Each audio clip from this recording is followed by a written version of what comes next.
This week in 241, we'll be talking about AC generators, which is a pretty amazing concept when you stop to think about it, since we will be converting mechanical energy into electrical energy. So how will we go about doing this? Last week, I mentioned that one way to change the magnetic flux going through a closed loop was by changing the angle between the magnetic field and the area vector. This week, we will use this method to generate an alternating current. But how would changing the angle between the area vector and the magnetic field generate an alternating current? To better understand this, let's start by plotting the flux as a function of the angle. When the magnetic field and the area vector are parallel to one another, that is, when the angle between the magnetic field and the area vector is 0, the flux is at its maximum value.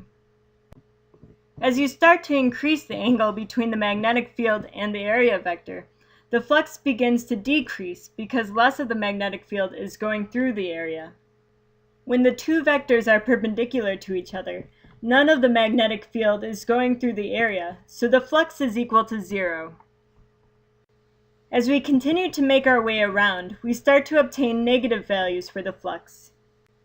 The minimum value of the flux is when the magnetic field and the area vector are antiparallel. Conceptually, this means that even though we have the maximum amount of magnetic field that can go through the area vector is pointing in the opposite direction of the magnetic field, so the flux is at a minimum.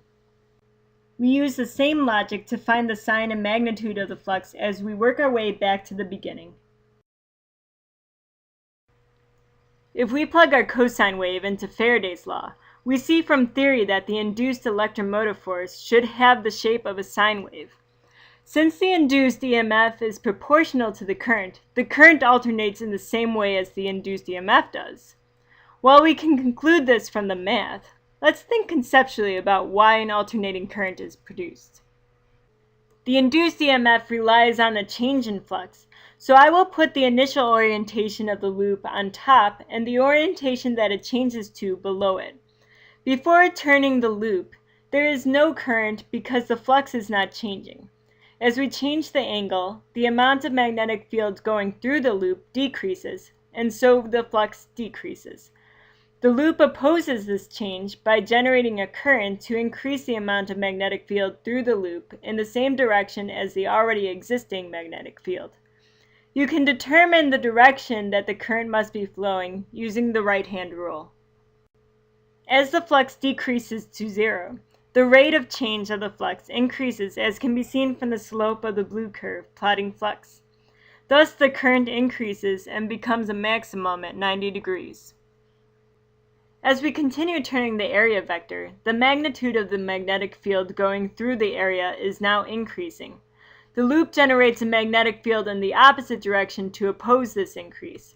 Note that the current is still going around in the same direction as it was previously, so while the flux is now negative, the induced EMF is still positive. The rate of change of the flux decreases to the point where the current drops to 0, which is when the magnetic field and the area vector are antiparallel. Now, as we continue to turn, we are once again decreasing the amount of the magnetic field going through the loop.